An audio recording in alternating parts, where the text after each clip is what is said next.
ദിവസവും നേരം വെളുക്കുമ്പോൾ 100ഉം 200ഉം 50ഉം ഡെഡ് ബോഡികൾ വാരുക എന്നുള്ളത് ഞങ്ങളുടെ ജോലിയാണ്.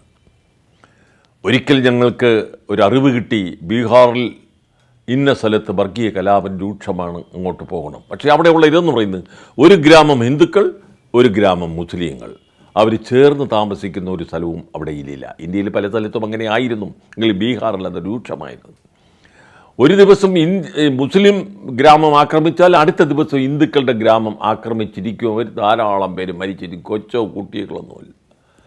ഞങ്ങൾക്ക് അറിവ് കിട്ടുന്നു, ബീഹാറിൽ ഇന്ന സ്ഥലത്ത് അതിരൂക്ഷമായ വർഗീയ കലാപം നടന്നിരിക്കുന്നു. ഇന്നലെ രാത്രി ഡെഡ് ബോഡികൾ ഒരുപാടുണ്ട്, പട്ടാളത്തിനെ അങ്ങോട്ട് അയക്കണമെന്ന് ഞങ്ങൾ ഇവിടുന്ന് എൻ്റെ നേതൃത്വത്തിൽ 3 പട്ടാള ട്രക്കും ഒക്കെ ആയിട്ട് ഞങ്ങൾ ബീഹാറിലാണ് ഞങ്ങൾ ക്യാമ്പ് ചെയ്യുന്നത്. ആ സ്ഥലത്തേക്ക് പോകുന്നു, കുറേ ദൂരമുള്ളത്. റോഡുകളെല്ലാം വളരെ മോശം, താറിട്ട റോഡുകൾ കുറവാണ് അന്നത്തെ കാലത്ത്. ഞങ്ങൾ പോയി ബീഹാറിൻ്റെ ആ സ്ഥലത്ത് പട്ടണത്തിനോട് അടുക്കുന്ന ആ സമയത്തായപ്പോൾ റോഡിൻ്റെ 2 ഭാഗത്തും കിടക്കുന്നു മുറിവേറ്റവരും മരിച്ചവരും നഗ്നമായിട്ടുള്ള പുരുഷന്മാരും സ്ത്രീകളുമൊക്കെ കിടക്കുന്നത്.